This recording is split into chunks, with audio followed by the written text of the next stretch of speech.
यार ये अब अगर मैं इस पे क्या कहूँ, इतना मैंने बेसिक लेवल पे पढ़ा दिया। ये टाइप्स नहीं है, ये हमने डिस्कस किया कि अगर कोई बंदा इन्वेस्टमेंट में जाता है तो अगर वो ओनरशिप में जाते हैं तो शेयर्स परचेज कर लेते हैं, अगर वो डेट इन्वेस्टमेंट में जाते हैं तो वो बॉन्ड में इन्वेस्ट कर लेता है। अब इसके ऊपर इतनी बड़ी डिटेल डिस्कशन मैंने कर दी, अगेन अगर मैं इस पे जाऊंगा तो उसके बाद ये टॉपिक हमने कवर किए थे लास्ट क्लास में। इसमें हमने कहा था कि अगर आप इन्वेस्टमेंट करना चाहते हैं तो जी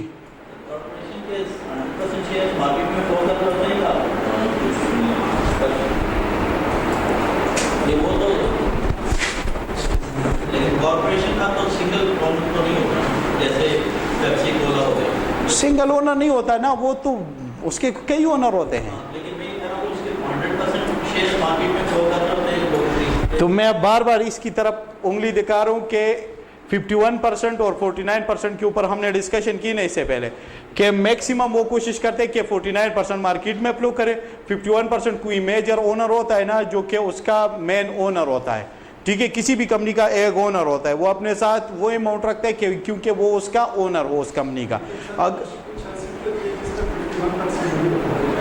जी नॉर्मली जैसे मल्टीनेशनल कंपनी होती है तो उनका तो सिंगल ओनर नहीं होता, तो वो तो 51% सिंगल ओनर कभी भी नहीं किसी एक के पास नहीं, जैसे पेप्सी कोला हो गया या लीवर हो गया। तो उसमें क्या होता है, उसके लिए पूछ रहा हूं कि उसके कितने परसेंट शेयर मार्केट। मैंने जो बता दिया, this is fix rule for any type of corporation, ठीक है। उसके एक ओनर नहीं, जो भी होगा कारपोरेशन होगा, उसके जितने भी ओनर होंगे उसका परसेंटेज बता दिया कि किस तरह परसेंटेज उसका कैलकुलेट होता है। उसके बाद हमने कहा कि जो भी हो, अगर ओनर चाहे, लेट्स सपोज बिल गेट का माइक्रोसॉफ्ट है, अगर वो चाहते कि मैं इसका ओनर रहूं तो उसके पास मिनिमम 51% होना चाहिए। अगर वो 50% भी आएगा तो कोई और भी उसे कहेगा कि 50% मेरे पास भी है, तो कौन ओनर होगा, दोनों पर ओनर होंगे, ठीक है। या अगर वो 49% अपने साथ रखे और 51% मार्केट में जाएगा तो 51% कोई एक्वायर कर लेगा। और इस के ऊपर हमने काफी डिटेल डिस्कशन की, ठीक हो गया।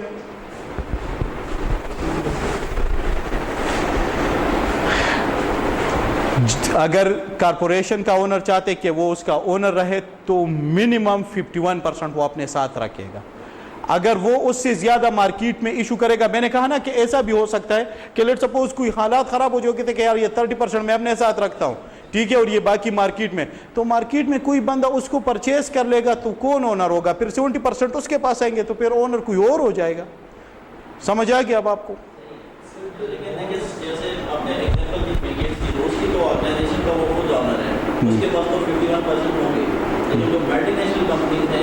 तो क्या उसका ओनर नहीं होगा? होंगे जो जिसने कंपनी स्टार्ट की होगी।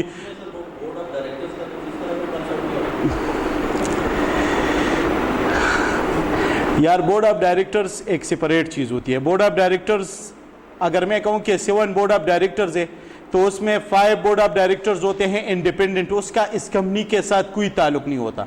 उन लोगों ने कोई CFA क्या होता है, कोई बड़ी हाई क्वालिफिकेशन और बहुत बड़ी एक्सपीरियंस होती है, वो इंडिपेंडेंट डायरेक्टर्स होते हैं जो कि इस कंपनी के साथ उनका कोई ताल्लुक नहीं होता। उसकी रीज़न ये होती है कि उनका डिसीजन, बोर्ड ऑफ डायरेक्टर्स क्यों हायर होते हैं, ताकि जो ओनर्स है और जो मैनेजमेंट है उनके बीच जो कॉन्फ्लिक्ट आए उसको मिनिमाइज किया जा सके, तो वो इंडिपेंडेंट होते हैं। उसमें जस्ट 2 बोर्ड ऑफ डायरेक्टर्स इन मेजर ओनर में से होते हैं, और उसकी इलेक्शन किस तरह होती है, जो कि कॉमन शेयर जिनके पास होते हैं वो उसको वोट देते हैं, ठीक है, उसके जरिए उनकी इलेक्शन होती है।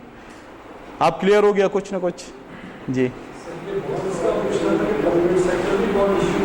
हाँ होते हैं, उनके भी होते हैं, ठीक है, उनके भी होते हैं। लेकिन जो हम बात कर रहे हैं ये लिस्टेड कंपनी की बात कर रहे हैं, हमने अभी प्राइवेट कंपनीज की बात ही नहीं की। वहां पे फिर स्ट्रांग क्रेडिट रेटिंग कंपनी जो होती है वो कमर्शियल पेपर्स इशू करते हैं। अभी तो आप लोग लास्ट क्लास में बड़ी बेसिक टर्मिनोलॉजी डिस्कस कर रहे थे और आज आप लोग उस पे जा रहे, तो अगर मैं चला गया फिर आप लोग फिर कहेंगे कि सर ने बड़ा स्पीड शुरू कर दिया।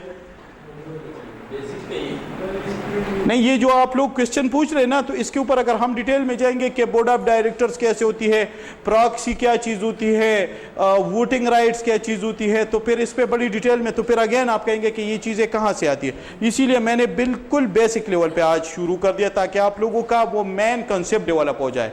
ठीक है, जो एक्स्ट्रा आपके क्वेश्चंस है ना, वो या तो एंड पे अगर आप कर ले, या फिर अगर आपके पास, मैंने कहा कि आप लोग के पास एक व्हाट्सएप का जरिया है जिसके ऊपर आप मुझसे वॉइस मैसेज पे पूछे तो मैं इंशाल्लाह आंसर करूंगा। अब अगर मैं कहूंगा कि यार ये जो ओनरशिप है ये बार बार ये मैंने एक्सप्लेन कर दिया, या जिस तरह भी मैंने बॉन्ड्स और शेयर, अगर किसी बंदे को समझने है तो वो एटलीस्ट इसको एंड पे रख दे, या फिर वो बात में वो पूछ सकते हैं। ठीक है, मेरे ख्याल से इससे बेसिक लेवल पे और मैं नहीं जा सकता।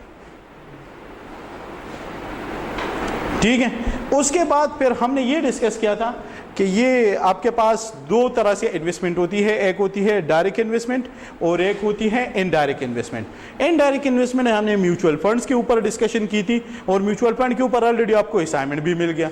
ठीक है, फिर इसी तरह डायरेक्ट इन्वेस्टमेंट में हमने ये कहा था कि एक होता है नॉन मार्केटेबल इन्वेस्टमेंट, जैसे हमने बैंक अकाउंट्स का जिक्र किया था, जिसको आप ट्रेड नहीं कर सकते। आपने किसी बैंक में डिपॉजिट किया फिक्स्ड अकाउंट में और आपको वो 7 साल या 5 साल बाद कोई एक खास अमाउंट देगा, तो इसका मतलब है कि वो ट्रेड नहीं हो सकता। फाइनेंशियल मार्केट में उसको ट्रेड नहीं किया जा सकता, उसको हम कहते हैं नॉन मार्केटेबल एसेट्स। फिर है मनी मार्केट। मनी मार्केट वो एसेट्स होते हैं, या वो जिस तरह ये शेयर्स है या बॉन्ड्स है, इन सबको हम सिक्योरिटीज कहते हैं।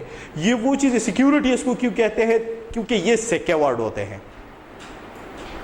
ठीक है, तो सिक्योरिटी मीन के आप किसी भी मार्केट में जाके इन्वेस्टमेंट कर सकते हैं। तो उधर डिफरेंट टाइप से, अगर मैं आपसे कहूं कि आप में से किसी ने जाने उसके पास पैसे है तो वो कहते हैं यार बैंक अकाउंट में जाके इन्वेस्टमेंट करता हूं, तो वो कौन सा अकाउंट, वो कौन सी इन्वेस्टमेंट है, नॉन मार्केटेबल, मीन के वो ट्रेड नहीं हो सकता। दूसरा बंदा जाते हैं वो कहते हैं कि यार मैं मार्केट में जाता हूं, फाइनेंशियल मार्केट, वो भी हमने डिस्कस किया था कि फाइनेंशियल मार्केट क्या होता है, जहां पे सरप्लस और डिफिसिट यूनिट को मिला लेते हैं और उस वहां पे फाइनेंशियल एसेट्स की ट्रेड हो रही होती है, जैसे स्टॉक एक्सचेंज का हमने जिक्र किया था।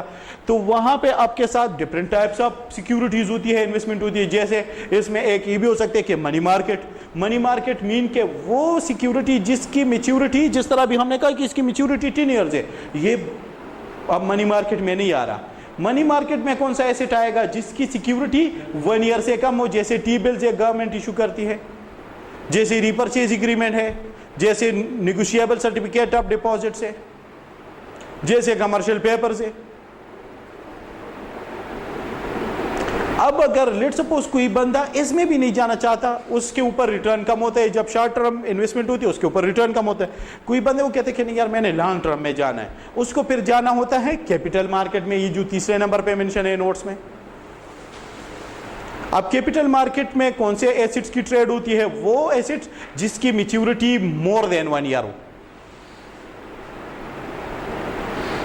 ठीक है, जिसमें एग्जांपल है शेयर्स और बॉन्ड्स की। फिर अगर एक बंदा उसके बाद भी चाहता है तो वो जाता है डेराइवेटिव मार्केट में, जो इन तमाम से वो एक डेराइव मार्केट, डेराइवेटिव सिक्योरिटीज उससे डेराइव की जाती हैं, फ्यूचर कॉन्ट्रैक्ट से, फॉरवर्ड कॉन्ट्रैक्ट से, ऑप्शन से, स्वैप से। ये मैंने आप लोगों से कहा था कि इसको जानबूझकर हम डिले करना चाहते हैं इस टॉपिक को, क्योंकि ये थोड़ा सा मुश्किल है। तो जब तक आपको ये वाला कॉन्सेप्ट आ जाएगा समझ में, तो इंशाल्लाह वो भी हम डिस्कस कर लेंगे कि डेराइवेटिव सिक्योरिटीज कौन सी होती है। फिर हमने प्राइमरी मार्केट और सेकेंडरी मार्केट का जिक्र किया था। प्राइमरी मार्केट में अगर आपको याद हो तो हमने कहा था कि आईपीओ होता है और वो इन्वेस्टमेंट बैंक के जरिए होता है, और इन्वेस्टमेंट बैंक का भी पूरा प्रोसेस के अंडरराइटिंग क्या होता है और बेस्ट एफर्ट क्या होता है। उसके बाद फिर हम जब इधर तक पहुंचे थे, हाँ इधर म्यूचुअल फंड का भी हमने कैलकुलेट किया था कि ये ओपन एंडेड कौन से होते हैं, क्लोज एंडेड कौन से होते हैं, और वो नेट एसेट वैल्यू का फार्मूला क्या है, और ये नेट एसेट वैल्यू है क्या चीज़, ये हमने बड़ी डिटेल से डिस्कस किए थे। फिर यहाँ पे जब हम पहुँचे थे, यहाँ पे हमने डिस्कस किया था कि प्राइमरी मार्केट होता है और सेकेंडरी मार्केट होता है, और मनी मार्केट होता है और कैपिटल मार्केट होता है। तो मनी मार्केट और कैपिटल मार्केट तो हमने एक्सप्लेन किया था। फिर प्राइमरी एंड सेकेंडरी मार्केट में भी हमने प्राइमरी मार्केट कवर किया था, वो मार्केट जिसमें फर्स्ट टाइम इशू होता है, जिससे हमने वो टोयोटा और होंडा की गाड़ियों का एग्जाम्पल भी डिस्कस किया था। ठीक है, कि जो टोयोटा और होंडा वाले हैं वो क्या करते हैं, वो शुरू में जो न्यू इशू होते हैं वो उन गाड़ियों को सेल करते हैं। अब जो मार्केट में आप इसको जो थोड़े सी यूज्ड गाड़ी की सेल एंड परचेस करते हैं वो कौन सी होती है, सेकंड। तो वो कहाँ पे जाएगा, वो सेकेंडरी मार्केट में। सेकेंडरी मार्केट का एग्जांपल है स्टॉक एक्सचेंज। ठीक है, स्टॉक एक्सचेंज के ऊपर उन सिक्योरिटी या उन शेयर्स की ट्रेड होती हैं जो दूसरी दफा इशू होते हैं। लेट्स सपोज अगर फर्स्ट टाइम यूनिलीवर ने इशू किया और वो आगा वलीद और शाही मुल्क और साकिब ने परचेज किया, ठीक है, तो उसके बाद जब दोबारा ये लोग भी चाहते हैं कि इसको वापस ट्रेड करें, लेट्स सपोज पैसों की जरूरत हर इंसान को पड़ जाती है, तो अगर कोई बंदा इनसे लेगा तो ये किस मार्केट के थ्रू करेंगे, स्टॉक एक्सचेंज, सेकेंडरी मार्केट के थ्रू। ठीक है, अब स्टॉक एक्सचेंज या सेकेंडरी मार्केट की डिफरेंट टाइप्स है। मैं थोड़ा सा नीचे कर देता हूं इसको और जूम कर देता हूं। सेकेंडरी मार्केट में एक आपके साथ है स्टॉक एक्सचेंज। ठीक है, अब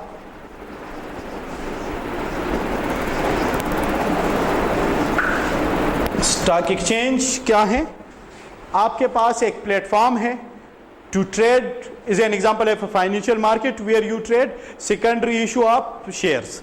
ठीक है, जहां पे स्टॉक की सेकेंडरी ट्रेड होती है, मतलब sell and purchase. There are network of brokers. Brokers को अगर हम एग्जांपल लेते हैं, एक्सप्लेन करते हैं कि क्या होते हैं, सो ब्रोकर्स आर, उसको आप डीलर्स कह सकते हैं। ठीक है, जो कि आपके लिए सेल एंड परचेज के बीच लोग बैठे होते हैं, जो कि लेट्स सपोज अगर मैं कहता हूं कि मैंने सेल करना है और अगर वलीद कहते हैं मैंने परचेज करनी, तो बीच में एक ब्रोकर होगा जो हमारे लिए दोनों को ट्रांजैक्शन मिलाएगा। ठीक है, तो वहां पे ब्रोकर्स होते हैं, वहां पे स्टॉक्स होते हैं, वहां पे ट्रेड, ये सारी चीजें होती है। मजीद अगर कोई इसके ऊपर जानना चाहता है कि स्टॉक एक्सचेंज क्या चीज, हम इसकी पूरी मेथोडोलॉजी डिस्कस करेंगे। हम ये नहीं करेंगे कि स्टॉक एक्सचेंज में क्या ऑफिसेज है और क्या चीज़ें, उसके लिए मजीद जब आप इसको देंगे गूगल पे तो इसका अपना वेबसाइट है, वो खोल ले, बड़ा इंटरेस्टिंग है। ठीक है, हम उसके जो मेथोडोलॉजी है कि किस तरह वो इंडेक्स पॉइंट ऊपर नीचे जाते हैं और वो क्या है और वो किस तरह कैलकुलेट किया जाता है, तो उसके ऊपर हमारी डिस्कशन होगी। अब स्टॉक एक्सचेंज के ऊपर कौन सी सिक्योरिटी की ट्रेड होती है, उन सिक्योरिटीज या उन शेयर्स की ट्रेड होती है जो कि लिस्टेड होती है। अब लिस्टेड कंपनीज कौन सी होती हैं, वो कंपनी जो कि पाकिस्तान स्टॉक एक्सचेंज के ऊपर लिस्टेड हो, वो कंपनी जो कि अनलिस्टेड हो, पाकिस्तान स्टॉक एक्सचेंज के ऊपर लिस्टेड ना हो, उसका ट्रेड होगा कौन से मार्केट में, ओवर द काउंटर मार्केट में। उसको कहते हैं ओवर द काउंटर मार्केट,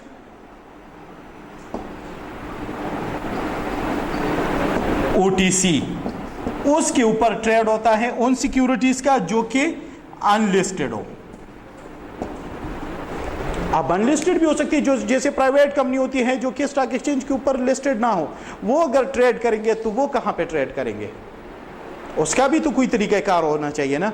वो जाएंगे और वो ट्रेड करेंगे OTC के ऊपर। ठीक है, सो OTC is the network of computer aided and telephonic conversation.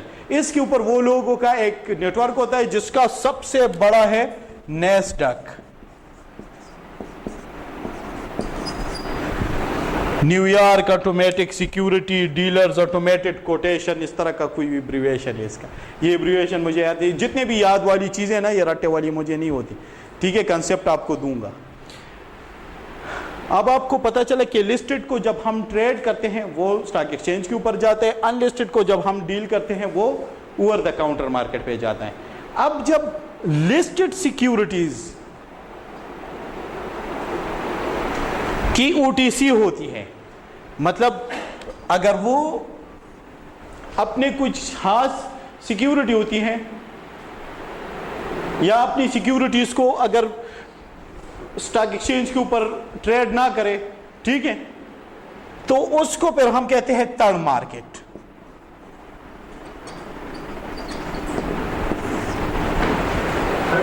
OTC of listed securities, जी थर्ड मार्केट। और अगर फॉर एग्जांपल, ये थोड़ा सा डिटेल में है लेकिन मैं वैसी इंफॉर्मेशन, हमारे ये दो चीजें काम किए, वैसे ही इधर एक्सप्लेन है, तो मैं चाहता हूं कि आप लोग अगर इस नोट्स को पढ़ेंगे तो आप फोर्थ मार्केट को फिर हम क्या कहते हैं, फोर्थ मार्केट। जब फाइनेंशियल इंस्टीट्यूशंस होते हैं और उनकी सिक्योरिटीज का ट्रेड होता है तो उसको हम क्या कहते हैं, फोर्थ मार्केट। अब यहां से आपका असल काम शुरू हो गया कि स्टॉक एक्सचेंज क्या चीज है। तो हमने कहा कि it is a platform where you trade the securities of listed companies. ठीक है, वो लिस्टेड कंपनीज जो कि पाकिस्तान स्टेट स्टॉक एक्सचेंज के ऊपर वो कंपनी लिस्ट हो चुकी है, रजिस्टर्ड है, तो उनकी सिक्योरिटी की ट्रेड हम किस चीज के ऊपर करते हैं, स्टॉक एक्सचेंज के ऊपर करते हैं। ठीक है, अब स्टॉक एक्सचेंज के ऊपर कितनी टोटल कंपनीज है, तो 700 समथिंग है। ठीक है, ये मैंने आपको बताया कि ये इंफॉर्मेशन आपको गूगल से आराम से मिल जाएंगे। मेन जो चीज है वो आप लोगों का ये टॉपिक यहां से शुरू हो जाता है कि ये इंडेक्स का आप लोग सुनते हैं कि इतना ऊपर गया इतना नीचे आया, ये क्या चीज है। ठीक है, ये इंडेक्स अगर इधर मैं लिख दूं, ये इंडेक्स क्या चीज है, सो ये आपके साथ परफॉर्मेंस इंडिकेटर है, आपको स्टॉक मार्केट का परफॉर्मेंस बता देता है कि इतना पॉइंट ऊपर गया इतना नीचे आया। इसकी कंस्ट्रक्शन कैसे होती है और इसकी कंपोजिशन क्या है, मतलब इसमें कौन कौन सी कंपनी आ जाती है इस इंडेक्स में। जी,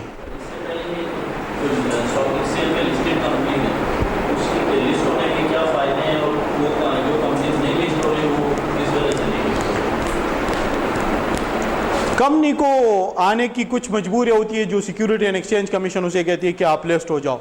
फायदा उनका यह कि उनके स्टॉक मार्केट में नाम आ जाते हैं, उसमें वहां पे ट्रेड शुरू हो जाता है। ना आने का फायदा यह है कि जो बंदा आएगा उसको टैक्स वगैरह आ जाएगा उसके ऊपर। ठीक है, वो बिल्कुल शो हो जाएगा।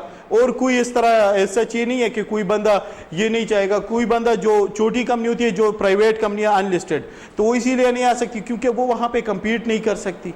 ठीक है, और कोई खास राज नहीं है। अच्छा है कि आपका कंपनी लिस्टेड हो, लेकिन जब लिस्टेड हो गया तो आपकी सारी चीजें क्लियर हो, आपकी फाइनेंशियल स्टेटमेंट होगी, आपका ऑडिट होगा, आपके ऊपर जबरदस्त किस्म के जो भी टैक्सेस होंगे, उसके लिए भी लोगों के पास तरीके हैं। आप बैलेंस शीट राइटिंग होती है,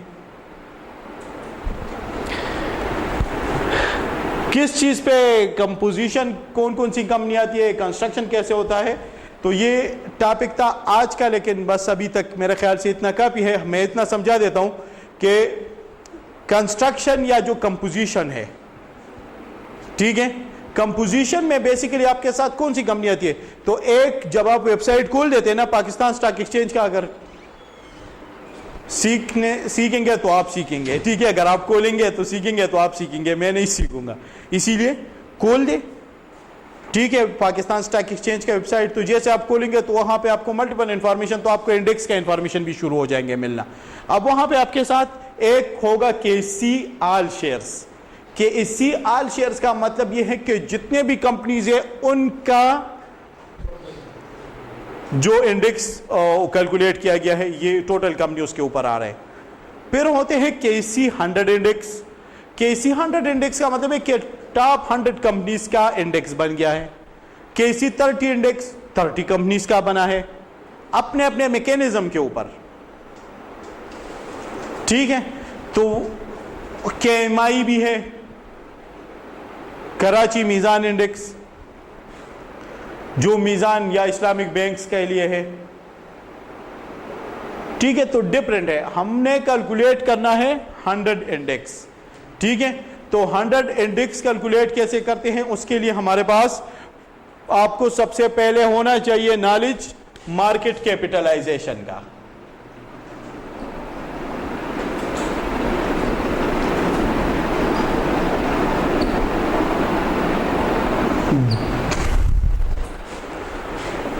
अगर मार्केट कैपिटलाइजेशन आपको समझ आ जाए, एक छोटा सा काम है, क्या है? Market capitalisation, share price multiplied by number of shares outstanding. यहां से अब आप लोग का मजे का टॉपिक शुरू हो रहा है। ठीक हो गया? यहां तक क्लियर हो गया? अब आसान है। अब आप लोग कहेंगे कि अभी समझ नहीं आ रहा। जी कोई क्वेश्चन कंफ्यूजन है तो? आज का डेट है 8। हुमायूं सरफराज एब्सेंट है, सबा सरफराज प्रेजेंट, सना फारूक प्रेजेंट, मोहम्मद तैमूर एब्सेंट, राजा आमिर साकिब प्रेजेंट, फैजान जफर प्रेजेंट, तैयब इजाज, असद अली, आगा वलीद। यार आप अटेंडेंस मार्क करो ना, इसके बैक साइड पे भी है, ठीक है? इसको आप लोग, अगर आप लोगों को अभी भी कोई कंफ्यूजन है तो पूछ लें, ठीक है? दूसरी जो चीज़ है क्विज़ेस और असाइनमेंट के हवाले से क्लियर है सारी चीज़ें, ठीक है जी? कोई क्वेश्चन है? क्या चीज़?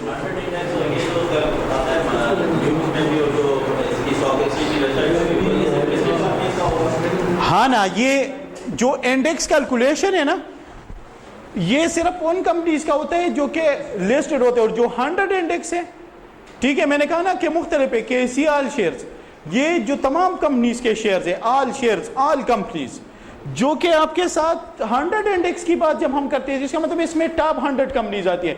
अब टॉप 100 कंपनी का कंपोजिशन होता है ना, कि उसमें कौन सी कंपनी आएगी, तो वो दो तरीकों से डिपेंड आ जाता है।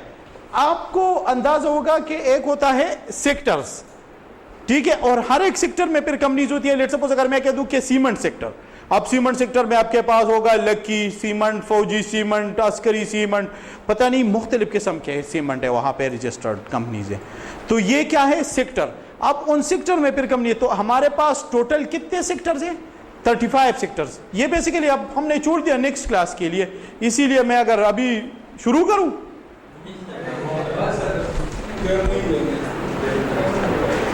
ये एक्चुअली 100 इंडेक्स जो है ये 100 कंपनी से बनता है। अब वो 100 कंपनीज कौन से हैं? तो एक टोटल 35 सेक्टर्स है, तो 35 सेक्टर में एक सेक्टर हम छोड़ देते हैं, ठीक है? वो sector open ended mutual funds का है, ठीक है? 34 जो सेक्टर्स है, ठीक है? 34 सेक्टर्स, उन सेक्टर से हर एक सेक्टर से टॉप कंपनी आ जाती है इसमें। इसका मतलब है 100 कंपनीज में 34 कंपनीज आ गई। मजीद 66 कंपनी कौन सी है? वो जो जिनका टॉप मार्केट कैपिटलाइजेशन हो। मार्केट कैपिटलाइजेशन कैसे कैलकुलेट किया जाता है? किसी भी कंपनी की शेयर प्राइस मल्टीप्लाइड बाय उसके नंबर ऑफ शेयर्स आउटस्टैंडिंग। तो वो जितने होंगे, जितने ज्यादा शेयर्स होंगे, जिस तरह ज्यादा शेयर प्राइस होगा, उस तरह उसका मार्केट में कैपिटलाइजेशन ज्यादा होगा। ये मार्केट में जो फ्लो करते हैं। जी अटेंडेंस हो गया?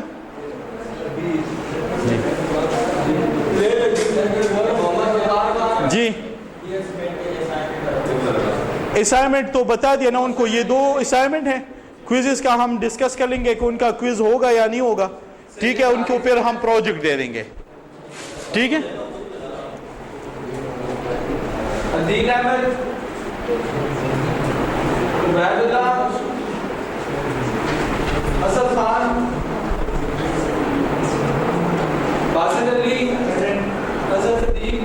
ये डॉक्यूमेंट मैंने आप लोगों से शेयर किया है, आप अटेंडेंस लेते रहो, ठीक है? ये डॉक्यूमेंट मैंने शेयर किया हुआ है, इसको पढ़ लो। इसमें वो तमाम तर डिटेल है जिसकी वजह से आपके साथ ये 100 इंडेक्स कैलकुलेट किया जाता है, ठीक है?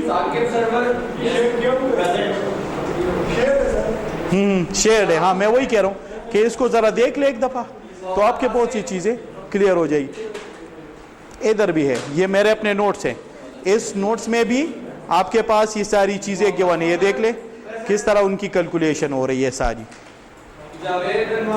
ठीक है? सही है, अच्छा